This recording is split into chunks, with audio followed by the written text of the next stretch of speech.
sini aja lihat studio. Halo teman-teman, perkenalkan saya Afi Fatur Rahman dari program Magister KPI 2025. Pada kesempatan kali ini saya akan sedikit membahas atau juga bercerita tentang bagaimana sebuah iklan itu mampu merepresentasikan sebuah wajah yang dibangun oleh pemilik iklan. Akarlah dari itu mungkin kita mulai dengan satu pertanyaan. Kira-kira teman-teman ketika mendengar kata Ramadan, itu yang terbesit pada teman-teman itu apa? Apakah tentang puasanya? Atau tentang ibadah zakatnya? Atau sholat tarawihnya? Atau takjil war takjilnya?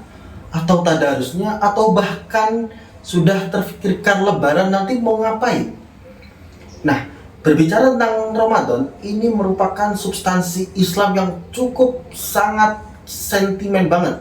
Pasalnya karena momen ini adalah momen yang dirayakan oleh mayoritas umat Islam. Mereka berpuasa, mereka lalu menunaikan sholat tarawih, lalu berbuka puasa. Nah, salah satu yang mau saya highlight di sini adalah tentang sebuah iklan yang muncul ketika menjelang Ramadan dan mengusung sebuah wacana yang mungkin kita akan tahu selanjutnya. Maka dari itu, izinkan saya untuk memperkenalkan tentang iklan Ramayana 2017 tentang Ramadan. Bapak nggak puasa dulu deh hari ini. Suamimu mana? Nggak sahur. Terus bapakmu? Bangunin sana. Panji! Ayo puasa. Kan lapar, Bu. Udah, kamu makan di belakang ya. Ajarin anakmu puasa. Iya, Bu.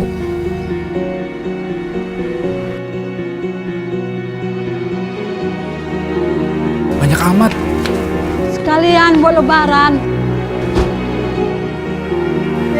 Tarawih. Iya, Bu. Bapakmu mana? Ajakin sekalian tarawih. Bapakmu belum punya loh baju lebaran. Kamu nggak beli? Sejak ibu tinggal di rumah, hidup kita berubah. Kita bawa aja deh, Ibu. Yakin? Iya deh, kamu yang ngomong ya. Aku nggak tega. Bu, kita pergi yuk. Kemana?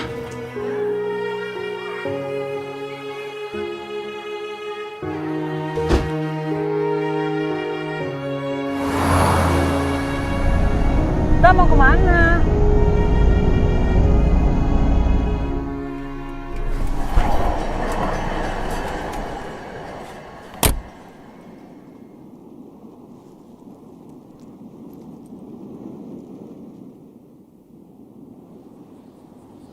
Ini siapa? Bu, Bapak tuh udah lama nggak ada, Bu. Izinkan sang waktu. Ingatan ibu terhenti saat bapak meninggal Ramadan tahun lalu. Sejak itu buat ibu tiap hari adalah Ramadan. Bapak nggak puasa dulu deh hari ini. Kan lapar, Bu. Ajarin anakmu puasa. Lebaran apaan, Pak? Oh, nggak apa-apa. Tarawih. Iya, Bu.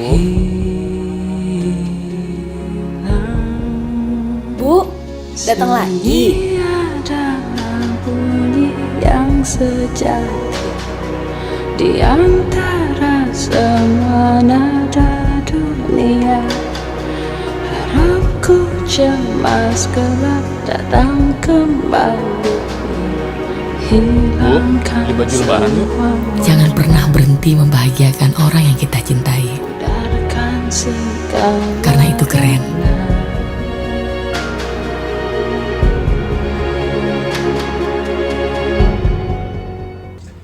Nah, setelah melihat iklan tadi, kita tahu bahwasannya kalau terkait Ramadan, tentu pasti maunya setiap orang itu akan tertuju pada hari Lebaran. Nah, Tren lebaran ini cukup unik teman-teman, karena kebanyakan mayoritas dari kita selalu menganggap lebaran ini harus menggunakan sesuatu hal yang baru. Walaupun secara maknawi dan harfiah lebaran atau Idul Fitri itu kembali suci, nyatanya kembali suci ini dimaknai lebih daripada itu. Misalkan ada keluarga yang harus mewajibkan untuk membeli baju baru ketika lebaran, ada yang mudik, ada juga yang sering menggunakan momen lebaran untuk bersilaturahmi juga ada. Nah, yang ingin saya highlight adalah di iklan Ramayana ini, dia menggunakan wacana bahwasannya sesuatu hal yang baru atau lebaran itu identik dengan menggunakan baju baru. Tentu ini menunjukkan sebuah wacana yang sangat menguntungkan ya, apalagi menggunakan dalih nilai-nilai Islam untuk memperkuat ekonomi. Lebih dari itu kita lihat akan lihat ke teori-teorinya. Untuk mengungkapkan makna di balik sebuah wacana iklan Ramayana, saya ingin melihat dan mendekati pendekatan ini menggunakan perspektif analisis wacana milik Van Dijk, atau biasa kita sebut dengan critical discourse analysis atau CDA. Nah, Van Dijk sendiri itu memiliki landasan teori terkait wacananya ada tiga bab atau ada tiga dimensi. Yang pertama ada dimensi teks, itu meliputi ada struktur makro, superstruktur atau struktur meso, dan juga struktur mikro. Lalu ada dimensi yang kedua, yaitu dimensi kognisi sosial, membahas bagaimana wacana itu diproduksi oleh pembuatnya, melihat bagaimana si produsen wacana ingin menyampaikan apa tentang wacananya. Lalu yang ketiga adalah dimensi konteks sosial, atau biasanya membahas tentang bagaimana wacana ini berkembang pada situasi sosial yang ada.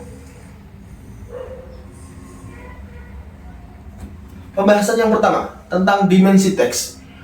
Pada iklan ini, teks secara besar itu memproduksi sebuah skema film pendek yang memiliki maksud atau tema besar adalah mengajarkan kita untuk tetap bahagia, tetap merasa bahagia walaupun keadaan sesulit. Pada iklan ini kita melihat dari struktur makronya itu merupakan ada sebuah judul, bahagianya adalah bahagiaku.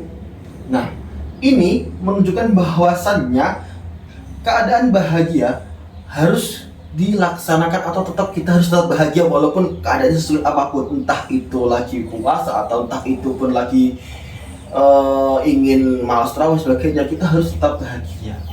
Dan nyatanya di film itu merupakan ada sebuah plot twist ya, karena iklan tersebut dibuat seperti film pendek dengan alur mundur maju yang lebih tepatnya. Nah, ini kita akan melihat kepada superstrukturnya atau struktur meso, di mana pada dimensi ini, dimensi teks ini, ia membahas tentang bagaimana skema wacana itu diberikan. Kita bisa melihat di awal itu ada adegan ketika ayah tidak ingin sahur. Lalu ada juga ketika adegan selanjutnya sang nenek itu menegur sang ibu bahwasanya kenapa ayahnya tidak sahur dan juga kenapa suami juga tidak sahur. Sang ibu hanya pasrah. Lalu pada scene kedua itu ada adegan anak yang ingin membeli jajan, akan tetapi sang nenek itu menegurnya dengan alasan berpuasa. Sang anak pun ternyata akhirnya pulang dengan lesu. Selanjutnya ada scene tentang sang nenek dan sang ibu membawa belanjaan yang banyak. Ketika ditanya sang suami, kenapa belanjaannya banyak? Ternyata belanjaan, jawab si nenek, ialah karena belanjaannya untuk stok sampai Ramadan, sampai Lebaran nanti. Selanjutnya, scene sang ayah lagi lihat TV yang ditegur sang nenek untuk sholat taraweh, dan sang ayah pun hanya menghela nafas lalu melenggang ke dalam kamar. Selanjutnya ada tentang scene di klimaksnya ini adalah ketika ayah dan ibu sedang mengobrolkan tentang apa yang harus ia sampaikan kepada nenek. Ini merupakan hampir klimaksnya, dan di sini akan kita terungkap bagaimana alur dari iklan tersebut. Dan puncaknya adalah ketika mereka berempat pergi ke sebuah pemakaman umum atau tempat pemakaman umum yang di situ sang ibu menjelaskan bahwasannya sang ayah atau dalam tanda kurung adalah suami sang nenek sudah tidak ada atau meninggal. Dan terungkap juga di situ bahwasannya sang kakek atau suami nenek itu meninggal ketika bulan Ramadan, sehingga sang nenek itu mengalami sedikit gangguan atau ingatannya kembali berhenti dan menganggap semua bulan adalah semua bulan Ramadan. Nah, dari sini kita bisa melihat bahwasannya apapun dan bagaimanapun bentuknya, ini sangat mungkin dianggap sedikit unik juga unik, karena kita tidak bisa melihat iklan tersebut dijalankan dalam dan selalu menutupkan ke Ramayana. Kita hanya melihat scene Ramayana itu hanya di beberapa scene ketika sang ibu dan sang nenek lagi membeli pakaian. Nah, selanjutnya untuk struktur mikronya atau yang lebih kecil, dalam pengambilan gambar, entah itu elemen visual yang ada pada iklan ini diambil secara detail dan secara hati-hati, sehingga minim sekali kita menemukan kebocoran. Bahkan untuk sekelas iklan Ramayana juga mengikutkan sebuah simbol, yaitu ketika di Plaza Ramayana dan juga di lemari itu ada kantong yang bertuliskan R atau logo Ramayana itu sendiri. Nah, analisis selanjutnya itu tentang kognisi sosial, yang mana kita melihat bahwasanya Ramayana menggunakan nilai-nilai Ramadan atau nilai Islam sebagai salah satu cara untuk menarik pelanggan. Mereka melahirkan wacana yang cukup unik, yaitu adalah Lebaran atau Hari Raya Idul Fitri biasanya harus menggunakan baju baru. Maka dari itu kita bisa melihat di iklan tersebut sang nenek setiap kali mau Lebaran pasti membeli baju baru. Nah, momen-momen seperti Lebaran, Idul Fitri, dan Ramadan inilah merupakan nilai-nilai dalam Islam.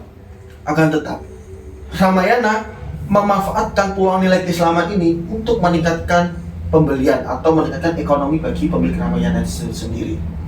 Selanjutnya untuk dimensi konteks sosial, jelas wacana ini sudah menyebar dan menjadi sebuah tren yang cukup unik.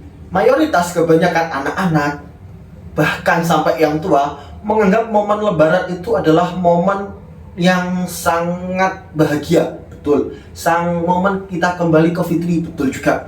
Akan tetapi momen tersebut dihiasi dengan embel-embel membeli baju baru untuk Lebaran. Nah, otomatis ketika kita melihat iklan Ramayana ini, yang terbesit adalah ketika kita ingin membeli baju Lebaran, yang terpikirkan untuk tempat membeli bajunya yaitu adalah di Ramayana itu sendiri.